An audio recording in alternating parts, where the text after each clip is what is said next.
దేవుని ప్రత్యక్షతలో మరో దినం. చాలాసార్లు చాలా సందర్భాలలో ఈ జీవితంలో మనం అనేకమైనవి వెతుకుతూ ఉంటాం.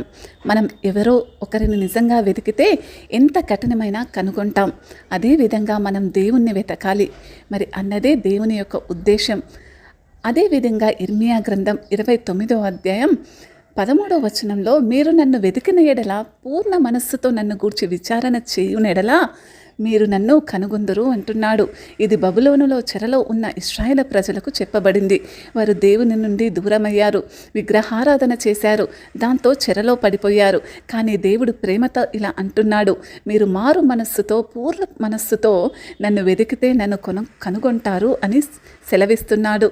అయితే అనేక మార్లు మన జీవితాలలో కూడా ఇటువంటి పరిస్థితి వస్తుంది.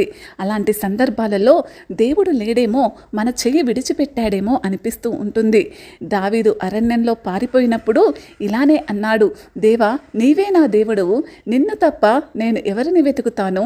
నా ప్రాణం నీకై దాహం పడుతుంది, అంటే నా ప్రాణం నీకై అల్లాడిపోతుంది అని కష్టంలోనూ ఒంటరితనంలోనూ పూర్ణ మనస్సుతో కేవలం దేవునినే వెతికాడు. దేవుడు అతన్ని రక్షించి రాజ్యాన్ని పునరుద్ధరించాడు.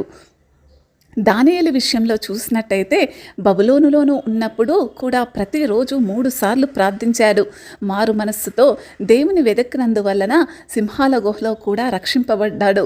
చూడండి, లూకా సువార్త 15వ అధ్యాయం 17 నుంచి 24 వచనంలో చూసినట్టయితే, మరి దారుణ స్థితిలో తండ్రి దగ్గరికి గుర్తు చేసుకుని మరి తప్పిపోయిన కుమారుడి యొక్క ఉపమానం మనందరికీ కూడా తెలుసు.